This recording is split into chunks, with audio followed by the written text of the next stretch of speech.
నమస్తే. ఇప్పుడు మీరు చూడబోతున్న వీడియో ఖచ్చితంగా మీకు ఉపయోగపడుతుంది, నచ్చుతుంది కూడా.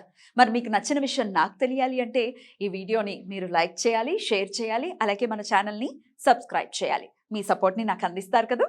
ఓకే, ఇప్పుడు వీడియోని స్టార్ట్ చేద్దాం. నమస్తే, వెల్కమ్ టు అవర్ ఛానల్. నేను పద్మని. ప్రస్తుతంతో పాటు ప్రముఖ ఆధ్యాత్మికవేత్త, జ్యోతిష పండితులు, జ్యోతిషానంత సవ్యసాచి జీవీఎల్ఎన్ చార్యుల్ గారు మనతో పాటు ఉన్నారు. మాట్లాడదాం. నమస్కారం అండి.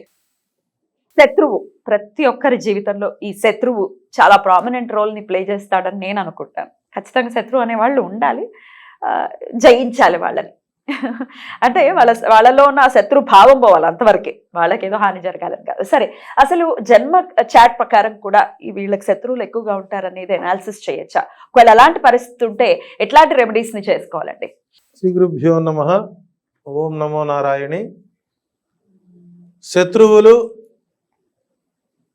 దాన్ని మనం తయారు చేసుకుంటాం. మనమే తయారు చేసుకుంటాం, అంతేగా. అగర్భ శత్రువులు ఉంటారు, పుట్టుకతో వచ్చే శత్రువులు. ఈ రెండు కూడా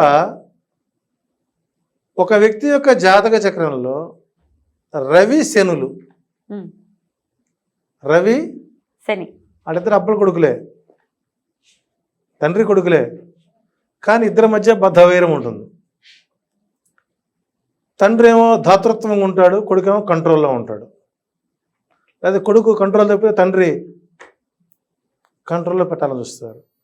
అంటే ఇక్కడ కొన్ని కుటుంబాల్లో ఒకే తల్లి కడుపున పుట్టిన ఇద్దరు మగపిల్లలు, లేదా ఇద్దరు ఆడపిల్లలు, లేదా ఒక మగ పిల్లలు, వీళ్ళు దారుణంగా కొట్టుకుంటారు, దారుణంగా తిట్టుకుంటారు, ఒకళ్ళపై ఒకళ్ళు కేసులు వేసుకుంటారు, కోర్టుల చుట్టూ తిరుగుతుంటారు. ఎన్టీ రామారావు గారి పుణ్యమాని ఆడపిల్లకి ఆస్తిలో వాటాలు ఇచ్చారు కూడా. అప్పట్లో ఏం చేశారంటే తల్లిదండ్రులు ఇంత జ్యోతిష నాలెడ్జ్ ఉండదుగా. అప్పట్లో ఆడపిల్లకి ఏం చేసేవాళ్ళంటే ఊరికి దగ్గరలో ఉండే పొలాలు ఇచ్చేవాడు పసుపుంకాల కింద. ఊరి మధ్యలో ఎప్పుడన్నా అమ్మాయి వస్తాట చేలో పోవటానికి. ఈ మగపిల్లలకి ఏం చేశారంటే ఊరి చివరి ఇచ్చేవాళ్ళు. వీళ్ళ దురదృష్టం వాళ్ళ అదృష్టం, మనకు ఔటర్ రింగ్ రోడ్లు వచ్చాయి. ఈ ఔటర్ రింగ్ రోడ్లో వచ్చినటువంటి పొలాలు మొత్తం ఆ ఇంట్లో మగపిల్లల పేరుతో ఉంటాం. వాళ్ళు ₹10 వస్తువు ₹5 అవడం. ఈ ఆడపిల్లకి ఇచ్చినటువంటి పొలాలు ఏమో అట్టగబడి ఉంటాం. ఈ ఆడపిల్లకి ఇచ్చిన పొలాలకు రిజిస్ట్రేషన్స్ ఏమి ఉండవండి. ఉండవు. సహజంగా పల్లెటూరులో కొన్ని చోట్ల రిజిస్ట్రేషన్ ఉండరు. సంవత్సరంగా మగవాళ్ళు తీసుకెళ్ళిపోతుంటారు వ్యవసాయ భూములకి. ఇప్పుడు అది ఏమైంది, అది ఎప్పుడైతే కమర్షియలైజ్ అయిపోయిందో, ధరలు విరిపోయినాయో, ఈ ఆడపిల్లలు పోయి మగపిల్లల భూముల మీద మాకు అందులో వాటం ఉంది, మాకు ఆ స్థలమే నాకు ఇవ్వండి, అప్పట్లో పశువుకాలకి మాకు ఆ స్థలమని చెప్పారు అని ఒక క్రియేషన్ చేసి తీసుకెళ్ళి కోర్టులో బారేస్తుంటారు. చివరికి అన్నదమ్ములు, అప్పజెల్లెళ్ళు వీళ్ళందరూ కోర్టుల చుట్టూ తిరిగి ఈ ప్రాపర్టీ కేసుల మీద పోయి చివరికి నరుక్కుని చంపిన వాళ్ళు చాలామంది చూసాము. అంటే శత్రువులు అనేవాళ్ళు ఎక్కడ ఉండరండి. మన తల్లి రూపంలోనో, మన తండ్రి రూపంలోనో, మన సోదరు రూపంలోనో, భార్య రూపంలోనో, పిల్లల రూపంలోనో వాళ్ళు మన చుట్టూనే తిరుగుతుంటారు. అది మనం గమనించుకోవడం మన అజ్ఞానం. ఇలా ఉండడానే ఉంటారంటే వాళ్ళు అగర్భ శత్రువులు. వాళ్ళు ఎంతసేపు కక్ష సాధించే స్వభావం ఉంటుంది. సపోజ్ భార్య, ఆ కొడుకు, కోడలు ఇంట్లో ఉన్నారు. వాళ్ళు చక్కగా హ్యాపీగా కాపురం చేసుకుంటుంటారు. పాపం వాళ్ళకి ఏ మర్మాలు తెలియదు. అత్తగారు కోడల్ని గోకుతుంటుంది ఏదో సూటిపోడి మాటలని. అప్పుడే చేస్తుంది, మెమ్మెలా అంటుంది, నువ్వు చెప్పవే అందనుకో. అమ్మ నువ్వు అలమాగా ఫీల్ అవుతుందంటే, అంతేలేరా నాకంటే అది ముఖ్యమైపోయింది. అక్కడ మొదలవుతుంది గొడవ. అంటే నేను నిన్ను తిడితే నువ్వు మీ ఆయన చెబితే మీ ఆయన నన్ను తిడతాడా? ఇది చిలికి గాలివానే అక్కడ సమస్య. చివరికి ఎక్కడి దాకా విడిపోయేదాకా వెళతారు. ఇలా అగర్భ శత్రువులుతో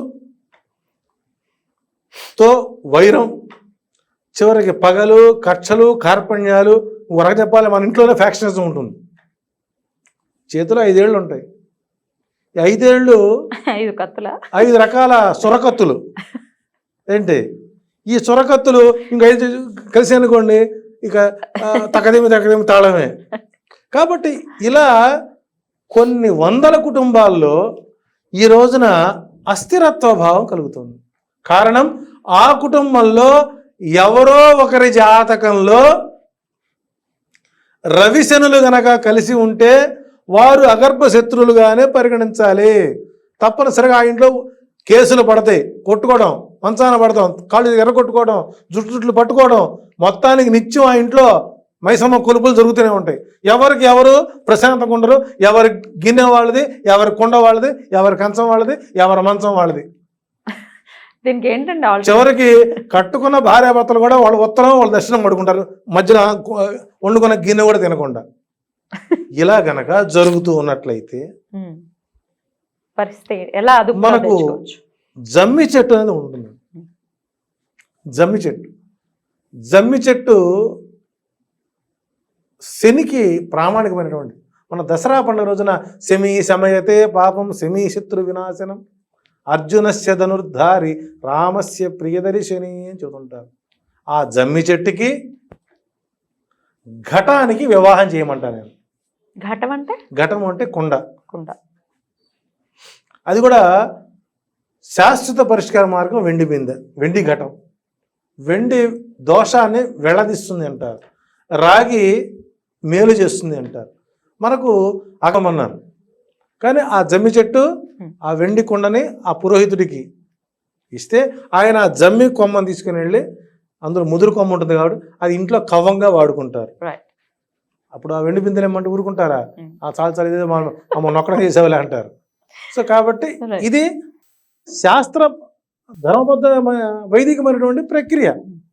ఇలా చేసుకున్నట్లయితే ఈ కక్షలు కార్పణ్యాలు తొలగిపోయి రాజీ పడి శుభ్రంగా వాళ్ళు పంచుకొని హ్యాపీగా జీవనం సాగించడానికి అవకాశాలు ఎక్కువ ఉన్నాయి. థ్యాంక్ యూ సో మచ్ అండి. నమస్తే.